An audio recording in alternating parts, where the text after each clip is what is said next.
Hello everyone, welcome back in my law corner. आज का हमारा सब्जेक्ट है फंडामेंटल राइट्स।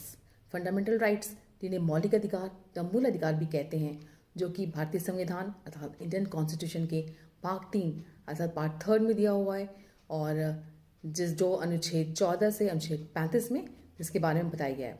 तो मौलिक अधिकार 6 प्रकार के हैं। भारतीय संविधान में दिया हुआ जो प्रथम मौलिक अधिकार है वो समता का अर्थात राइट टू इक्वालिटी है। तो समता का मौलिक अधिकार आर्टिकल 14 से 18 में दिया हुआ है। दूसरा मौलिक अधिकार है राइट टू लिबर्टी अर्थात स्वतंत्रता का अधिकार। स्वतंत्रता का अधिकार भारतीय संविधान के अनुच्छेद 19 से 22 में दिया हुआ है। और भारतीय संविधान में दिया हुआ तीसरा मौलिक अधिकार है शोषण के विरुद्ध अधिकार। शोषण के विरुद्ध अधिकार 23 और 24 में दिया हुआ है, आर्टिकल 23 और 24 में। और चौथा मौलिक अधिकार है धार्मिक स्वतंत्रता का अधिकार। धार्मिक स्वतंत्रता का अधिकार अनुच्छेद 25 से 28 में दिया हुआ है। और संवैधानिक उपचारों का अधिकार जो कि भारतीय संविधान का छठा और अंतिम मूल अधिकार है, मौलिक अधिकार है, जो संविधान के अनुच्छेद 32 से 35 में दिया है। तो ये हुए हमारे कुल 6 मौलिक अधिकार। मूल संविधान में कुल 7 मौलिक अधिकार थे, जिसमें एक था संपत्ति का अधिकार 30वें अनुच्छेद में दिया हुआ था, जो कि बाद में अमेंडमेंट के द्वारा 44th अमेंडमेंट के द्वारा भारतीय संविधान से निकाल दिया गया।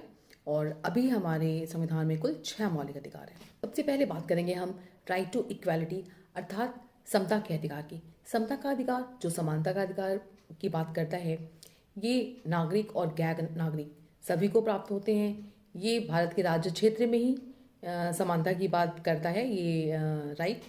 और इसमें ये कहा गया है कि विधि के समक्ष सभी जो नागरिक हो या गैर नागरिक हो समान है, और उनको लोक नियोजन में समान अवसर मिलेंगे, उन्हें अवसर की समानता होगी, और किसी प्रकार की उनके साथ जाति, धर्म, मूल वंश, जाति, लिंग या जन्म स्थान के आधार पर किसी के साथ भेदभाव नहीं किया जाएगा। उन्हें अवसर की समानता मिलेगी। लोक नियोजन के मामले में उपाधियों का अंत किया गया, अस्पृश्यता का अंत किया गया। ये सारी चीज़ें आर्टिकल 14 से 18 में दिया हुआ है।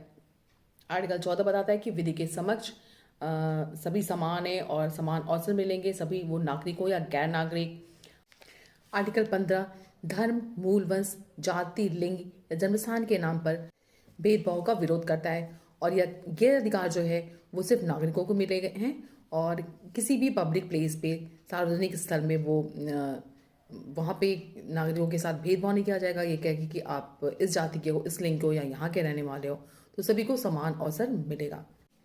आर्टिकल 16 लोक नियोजन में अवसर की समानता की बात करता है। पब्लिक एम्प्लॉयमेंट में सभी को समान अवसर मिलेंगे, अर्थात वो शिक्षा के मामले में आरक्षण हो या प्रोन्नति या सिलेक्शन में सभी को समान अवसर मिले। लेकिन ये आर्टिकल भी, आर्टिकल 16 भी आर्टिकल 15 की तरह केवल नागरिकों को प्राप्त है, गैर नागरिकों को नहीं। आर्टिकल 17 अर्थात अनुच्छेद 17 अस्पृश्यता या छुआछूत का विरोध करता है। ये टचेबिलिटी का विरोध करता है और उसका अंत करता है, एबॉलिशन करता है। और अगर किसी तरह के नियोजन में इसका उपयोग किया जाता है, अस्पृश्यता के आधार पर किसी को निर्योग्य किया जाता है, तो ये एक दंडनीय अपराध होगा। आर्टिकल 18 अर्थात अनुच्छेद 18 उपाधियों का अंत करता है, अर्थात पूर्व में स्वतंत्रता के पूर्व जो उपाधियाँ मिलती थी यहाँ विदेशियों के थ्रू, विदेशी राज्यों के द्वारा यहाँ राजा महाराजा की उपाधियाँ, तो उन उपाधियों का अंत कर दिया गया है। और सेना और शिक्षा से संबंधित जो उपाधियाँ हैं जो स्वतंत्रता के बाद निरंतर चल रही हैं, उन उपाधियों को या भारत रत्न, पद्मश्री, पद्म विभूषण, खेल में मिलने वाली उपाधियाँ, इन उपाधियों का इन पर इस कानून का कोई असर नहीं होगा। लेकिन जो पहले जो उपाधियाँ चलती थी उन उपाधियों को समाप्त कर दिया गया है। मूल अधिकार का दूसरा बड़ा अधिकार है स्वतंत्रता का अधिकार, जो कि आर्टिकल 19 से 22 तक में दिया हुआ है। आर्टिकल 19 बताता है कि यहाँ के नागरिकों को बोलने का अधिकार है, अर्थात right to speech. But right to speech में बहुत सारी चीज़ें शामिल हो जाती हैं। राइट टू स्पीच में राइट टू हियर और इंफॉर्मेशन का राइट, और प्रेस की जो है लिबर्टी, और बहुत सारी चीज़ में शामिल होती है। इसकी हम डिटेल में बाद में पढ़ेंगे। फिलहाल हम इसे कंटिन्यू करते हैं, शॉर्ट में बताती हूँ मैं। तो आर्टिकल 19 ये हुआ। आर्टिकल 20 जो है अपराधों के दोषसिद्धि के संबंध में संरक्षण देता है, article 20। Article 21 right to life अर्थात प्राण और दैहिक स्वतंत्रता देता है। तो आर्टिकल 21 में 21A जोड़ा गया है अमेंडमेंट के थ्रू, जो राइट टू एजुकेशन देता है। और आर्टिकल 22 जो कुछ सर्कमस्टांसेस में जो अरेस्ट होता है उससे जो है संरक्षण देता है, अर्थात गिरफ्तारी से संरक्षण देता है। अब हम तीसरे अधिकार की बात करेंगे जो कि है शोषण के विरुद्ध अधिकार। तो मौलिक अधिकारों की श्रेणी में तीसरा मौलिक अधिकार है शोषण के विरुद्ध अधिकार। शोषण के विरुद्ध अधिकार मानव के बलात् श्रम और उनके शोषण से उनकी रक्षा करता है। और कारखानों वगैरह में जो बच्चों को लगाया जाता है, 14 वर्ष से कम बच्चों को उनसे उनका शोषण होता है तो उससे उन्हें बचाता है। तो ये दोनों जो आर्टिकल हैं वो मानव दुर्व्यापार अर्थात मनुष्यों को जो बेचा जाता है और खरीदा जाता है तो इस पे रोक लगाता है। यह आपराधिक कृत्य है तो इस पे प्रतिबंध लगाता है। और बच्चों के शोषण पे भी उनको खतरनाक जोखिम भरे कामों में लगाया जाता है तो उन सब से उनकी रक्षा करता है। अब हम बात करेंगे मूल अधिकारों के चौथी श्रेणी की। तो हमारा चौथा मूल अधिकार है धार्मिक स्वतंत्रता का अधिकार। तो आर्टिकल 25 से 28 में धार्मिक स्वतंत्रता की बात की गई है। आर्टिकल 25 कहता है कि किसी भी व्यक्ति को किसी धर्म को मानने, उसका आचरण करने और उसका प्रचार करने की पूरी स्वतंत्रता है। आर्टिकल 26 धार्मिक कार्यों के प्रबंध की स्वतंत्रता देता है। आर्टिकल 27 किसी विशिष्ट धर्म की अभिवृद्धि के लिए करों के संदाय की स्वतंत्रता देता है। धार्मिक शिक्षा या धार्मिक उपासना में उपस्थित होने की स्वतंत्रता देता है। तो आर्टिकल 25 से लेकर आर्टिकल 28 ये धार्मिक स्वतंत्रता की बात करता है।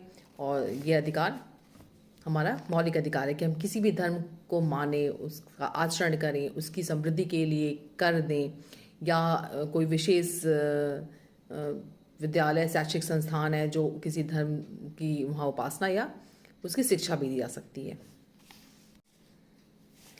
संविधान का 5वां मौलिक अधिकार संस्कृति और शिक्षा का है जो कि विशेष रूप से अल्पसंख्यकों से संबंधित है। आर्टिकल 29 अल्पसंख्यक वर्ग के हितों का संरक्षण करता है। और आर्टिकल 30 उन्हें अपने लिए शैक्षिक संस्था की स्थापना करने, उनका प्रशासन करने का अधिकार देता है। तो ये दोनों अनुच्छेद मूल रूप से अल्पसंख्यकों से संबंधित हैं। उन्हें अपनी संस्कृति और शिक्षा से संबंधित संस्थाओं की स्थापना करने और उन्हें चलाने का अधिकार देता है। सबसे अंतिम और छठा मूल अधिकार है संवैधानिक उपचारों का अधिकार। संवैधानिक उपचारों का अधिकार विशेष स्थान रखता है मौलिक अधिकारों की श्रेणी में, क्योंकि कोई भी मौलिक अधिकार का अगर हनन होता है किसी भी स्थिति में तो कोई व्यक्ति कहाँ जाएगा। तो ये आर्टिकल 32 से आर्टिकल 35 में ये बताया गया है कि मौलिक अधिकारों का जब भी हनन होता है तो व्यक्ति अपने अधिकारों के प्रवर्तन के लिए न्यायालय में जाएगा। तो किस न्यायालय में जाएगा, कैसे क्या करेगा, इन सब की विशेष व्याख्या दी हुई है। तो ये समरी हुई मूल अधिकारों की। और मैं अलग से वीडियो बनाकर सभी अधिकारों के बारे में विशेष व्याख्या दूंगी और डिटेल में बताऊंगी कि इन अधिकारों में क्या दिया हुआ है, इनसे रिलेटेड केसेस क्या हैं, जिससे आपको विषय को समझने में आसानी होगी। तो आज के लिए इतना ही। उम्मीद करती हूँ आपको मेरा ये वीडियो पसंद आया होगा। अगर आपको पसंद आता है तो प्लीज़ मेरे वीडियो को लाइक करें, शेयर करें और सब्सक्राइब करें मेरे चैनल को। तो मिलते हैं नेक्स्ट वीडियो में। चल then, bye bye and take care.